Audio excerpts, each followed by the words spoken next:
Hey everybody, it's Rich from richonmoney.com. Today I'm talking to you about how to invest in the TSP. I'm going to show you 8 different asset allocations, exactly what percentage of what fund to put in, that duplicate the investing strategies of the best investors in the world. The S&P 500 index, the total stock market index fund, the Warren Buffett TSP allocation, the Dave Ramsey TSP allocation, Paul Merriman's TSP allocation, the total world stock market portfolio, the balanced index fund portfolio, and the famous Vanguard 3 fund portfolio. And bonus content at the end, I'll show you this guy's portfolio and what I believe is the best strategy to use for your TSP. The biggest mistake I see investors make is changing their asset allocation in the TSP often for reasons like economic downturns, silly TSP charts, elections, bad news, good news. If you stick to the portfolios that I give you today, you're going to do better than 99% of the people that, as Warren Buffett puts it, dance in and out of the market trying to beat returns. Number 1, the S&P 500 index. This is the index that I've been invested in pretty much my whole career. I've been putting all my investments, both inside retirement accounts and outside of them, in the S&P 500 index. I keep it simple. I got this idea from something I read from none other than Warren Buffett. In one of his speeches to investors at one of his annual meetings, he stated the following. Let me read it off the computer here. The goal of the non-professional should not be to pick the winners, but should rather be to own a cross-section of businesses in the aggregate that are bound to do well. A low-cost S&P 500 index fund will achieve this goal. So that's what I rolled with. If you want to mimic this fund in your TSP, 100% C fund. That's all you need. Let's move on to number 2, the total stock market index. I love this one. Popular in the FIRE community. If you've read the book The Simple Path to Wealth by Jim Collins or went to his website jlcollinsnh.com, you've certainly read about VTSAX or Vanguard's total stock market index fund. Jim Collins is known as the godfather of the FIRE movement, and him and his followers swear by this index's superiority to the S&P 500 index. Now, personally, there isn't a huge difference between the two. One of them contains the S&P 500, the other a cross-section of almost all stocks in the stock market, and they behave roughly the same when the market's up or the market's down. But don't tell that to the FIRE community, financial independence, retire early. That's heresy. VTSAX is the way to go. If you want to mimic this fund in your TSP, all you need is 80% C, 20% S, and you've got it. But let's move on quickly to the next one. Dave Ramsey, another hero of mine. I read Dave Ramsey's book, Total Money Makeover, when I was starting out in my financial life. It helped me pay off all my debt, even my student loans and my primary residence. Dave Ramsey has recommendations for the TSP, but I believe his devoted followers would want me to say, you need to pay off all your debt before you start investing in the TSP. Dave Ramsey has a more conservative and less conservative approach to this. Basically, he invests in CSI. The more conservative one is 80% C, 10% S, 10% I. And the less conservative one, 60% C,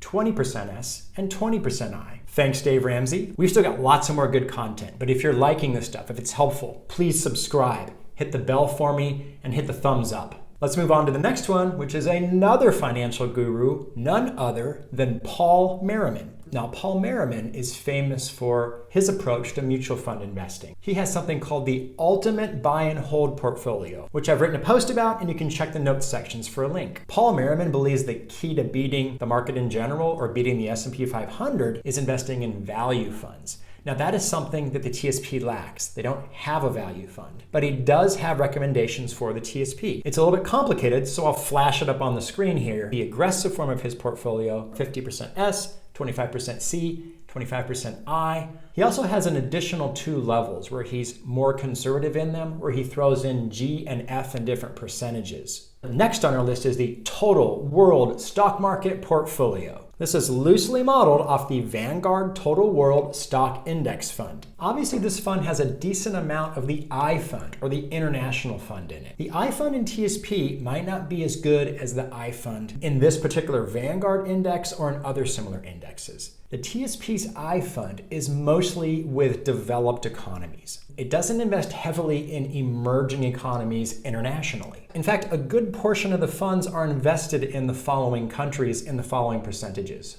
Japan, 24.5%, UK, 16.7%, France, 11.5%, and Germany, 8.7%. So while you can try to mimic this, it's not perfect with the I Fund, but here's how you do it with the TSP.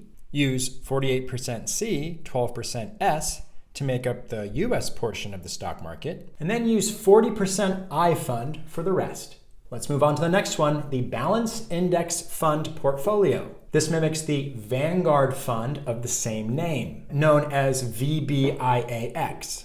It's a way to have access to the entire US stock and bond market. It has much less volatility than the entire stock market to smoothen out that ride. The balance of this portfolio is 60% stocks, 40% bonds. How do we do this for the TSP? This can be accomplished through 48% C, 12% S, 40% F. Let's move on. The 3-fund portfolio. A favorite of Bogleheads, or people that love Jim Bogle of Vanguard fame. This fund is made up of 1/3 each of the following Vanguard funds. Vanguard Total Stock Market Fund, Total International Stock Market Fund, and Total Bond Market Fund. This fund is broadly diversified but heavily weighted on large cap stocks.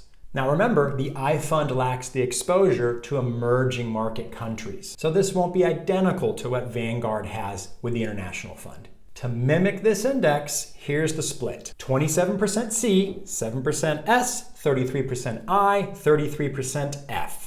Let's move on to the most popular, most sought after fund by far.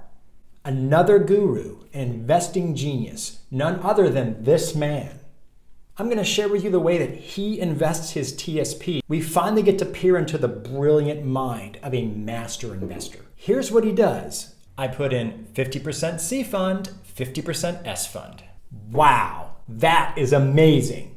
Now, why do I do this? Well, the truth is I really like the Total Stock Market Index Fund, but I enjoy having more small and mid cap in there than large cap. And so by having 50% S as opposed to the 80-20 split between C and S, I have a little more volatility. Now that's a good thing on the upside, but it can be a bad thing on the downside. But overall, I just think I'll do a little bit better than Jim Collins' Total Stock Market Index Fund. And now for the bonus material, the most important question. What is the best strategy for 2021? Well, hopefully you understand this now. There isn't a best strategy for 2021. If any of these strategies feel right to you and sound right to you, you pick it, you stick with it for the long term, and that is the best strategy for you. Now, if you're dancing in and out of the market every time there's an election or a COVID outbreak or any other problem, you're going to lose money in the long run. So stick to your guns and stick to the right kind of investing. Be sure to subscribe and watch another video. Give me the thumbs up and leave a comment. What have you been doing in your TSP, and have I done anything to change your mind? This is Rich on Money, signing off. Thank you very much.